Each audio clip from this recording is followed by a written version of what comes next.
What is up, homies? Paul Chin, and I am back again with answers to your DMs. That's right, I'm answering DMs because I got an EP coming out. It's called Professional, and it'll be out November 4th. I can't really seem to get a hold of very much press, so I thought to myself, let's just go directly to the people who read interviews anyway. The deeply invested and loving music fans of my social media following. So I sent the music to anybody who asked, and all I asked in exchange was that you asked me 3 questions, and now I've got an inbox full of those, and we're gonna answer them. So let's get right into it. Alavi asks, are you referring to friends since childhood in these tracks? And was it social or political interactions that made you separate? Lyrically seems real deep cutting, so I'm curious what had you go there. Thankfully, no. I am very pleased to report that as of today, pretty much all of my friends from childhood remain friends of mine, and I'm very thankful to that. I love them all. These are all friends who I made in adulthood, which I think is another layer that I don't even really scratch the surface of on this project, but I think anybody who has been out of school for any significant period of time knows that adult friendships are hard and thus maybe more rewarding because you really do have to work for them and you really do have to care for them and tend to them and cultivate them. So the loss of these friendships was pretty significant to me. These are all people who I had known for various lengths of time. Some I had been friends with for years, some, maybe more recent. But the commonality between them all really wasn't anything more than the ways in which they chose to handle conflict, which frankly was to avoid it entirely and try to make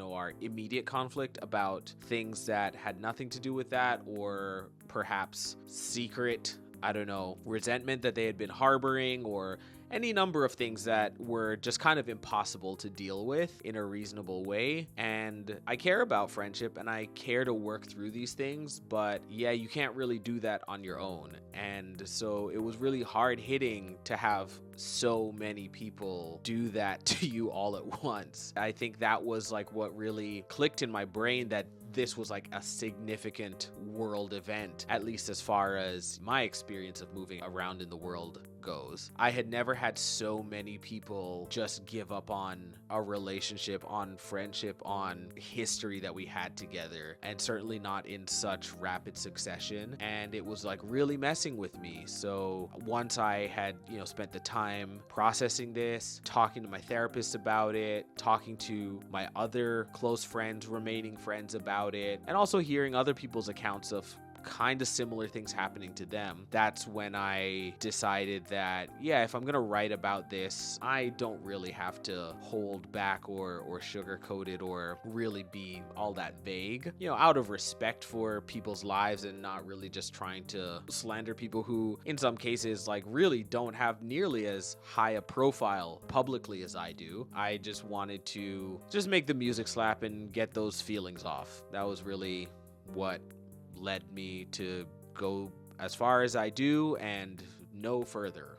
Hi-Ho Silver 28 on Blue Sky asks, the theme and lyrics are incredibly personal, and as the saying goes, that's what makes it resonate more universally. How did this album grow you as a lyricist and producer? Were there new techniques or instruments that you used for your music or writing? That sentiment, the specificity makes it universal, is exactly what I was keeping in mind the whole time while I was writing this. And as I've kind of mentioned before, I am not the most seasoned songwriter. I try my best. I work really hard at it. I recognize people who are really great at it and what makes their work so great. And so beyond just like focusing on the technical aspects of what you need to be able to do and what you need to be able to deliver to have a good song, to make a good song, I also really wanted to challenge myself to tell the truth, tell the whole truth, really lean into what it is you're feeling. Because I think we self-censor a lot, especially when we're talking about things that have happened to us that are maybe hurtful or traumatizing. I think we do that obviously like to protect ourselves from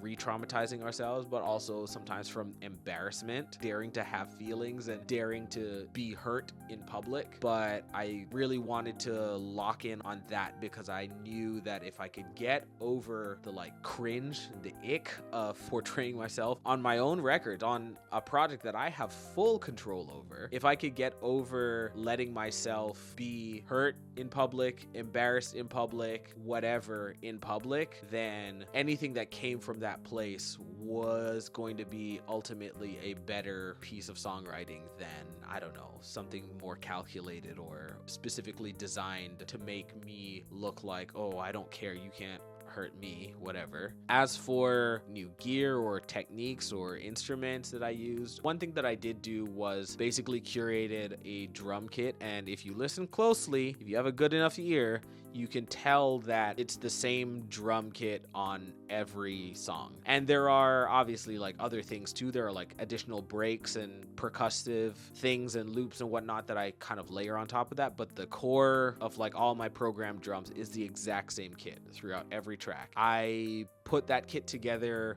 a few years ago when I first started thinking about making this project and trying to write something that felt a little more, I don't want to say stripped down or unpolished, but something a little more raw. I decided, yeah, let's try to keep it within a specific range sonically, as far as things that I keep coming back to. Like, I'm gonna have drums on every song. I'm gonna have keys on most song, and so I have the same like piano sounds and stuff like that. That's just a variant of something that I've been doing as a producer for a long time, every couple of years, trying to define a certain palette that I want to work within and then try to make as much and be as expansive as possible within those guidelines. And of course, this is also the first full project that I have worked on since I got the Montage 7 from Yamaha a few years ago. So yeah, there's like a bunch of sounds out of that synth that are all over this record, and yeah, still more to come. Phoebe asks, you quote Teddy Pendergrass at the end of Serpentine, "You can't hide from yourself." Why is that a meaningful line for you? In addition to just how perfectly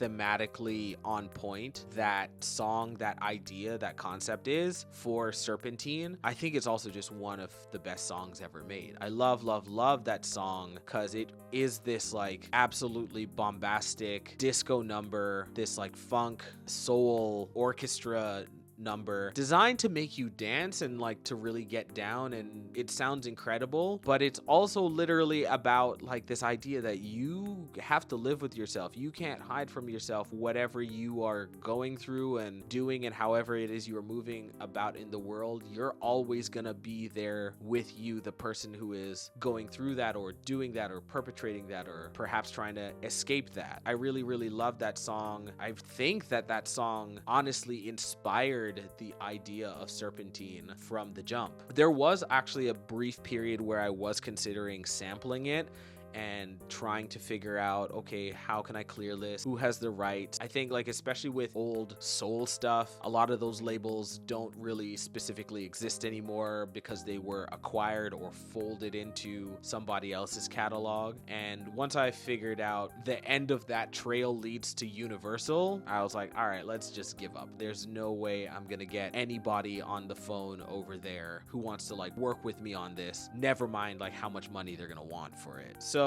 you know, I did the best I could, which is to, I don't even know if it's like, it's not even really an interpolation. Maybe it is. I don't know. I just wanted to call back that line or that idea because that really is the genesis of where this all comes from. And everything about hip hop, everything about black music that I love is very much rooted in lineage. So I hope that somebody hears this song at some point and looks it up and looks up the lyrics on Genius or whatever and finds out about Teddy Pendergrass, "You Can't Hide From Yourself," and learns more about that because, as we say, each one teach one. All right, I think those are some good questions. Those are some hard ones. Those were some really deep and personal ones. I've been waiting to get into some of this richer vein of material for a while, but you know, we're closing in on the release, and so I thought it was time. I know a lot of you asked these questions early, so you've been waiting to hear from me on these topics, so I appreciate that. And I appreciate everybody who's been sending in questions. Thank you so much. As always, if you want to get at me, you can send me a DM on Instagram or on Blue Sky. Those will be linked below. You can send an email to the Sanzuru Group email address, and we got some other news going on. We're closing in on the release, so I want to do something special. I know a lot of people who have been in my DMs have heard the record by now, but a lot of you haven't. I would say the overwhelming majority of people have not. So ahead of the release, I'm getting people together for a listening party. If you are in Toronto, October 30th, come on down to the Theatre Center. We're going to be hanging out. It's going to be a nice casual time. We'll be hanging out, enjoying the ambiance, enjoying the Theatre Center, the cafe and bar up front. Adriel Smiley will be there to take us on a deep dive into the material, into the music. We're press and play at 8 p.m. on the music because it's also going to coincide with a listening party on Bandcamp. That's right, if you cannot make it to Toronto, just RSVP over on Bandcamp. All of this stuff will be linked below. But yeah, you can listen to it in real time along with us on Bandcamp. I'll be in the chat while the record's playing, and you can get your questions in there as well. And I think what we're also going to try to do is shoot like a live taping of answering your DMs. Yeah, come on down. Please, please, please RSVP. Let me know you're coming. I would love to see you there, or I would love to see you online. And of course, please, please don't forget, Professional comes out November 4th. Tell your friends, tell all your loved ones, pre-order on Bandcamp. Thank you to everyone who's already been doing that. You've all been so kind and generous. And pre-save on all the DSPs except for Spotify. It won't be coming there. And that's it for now. I appreciate you. I wish you all the best, and we'll speak again soon.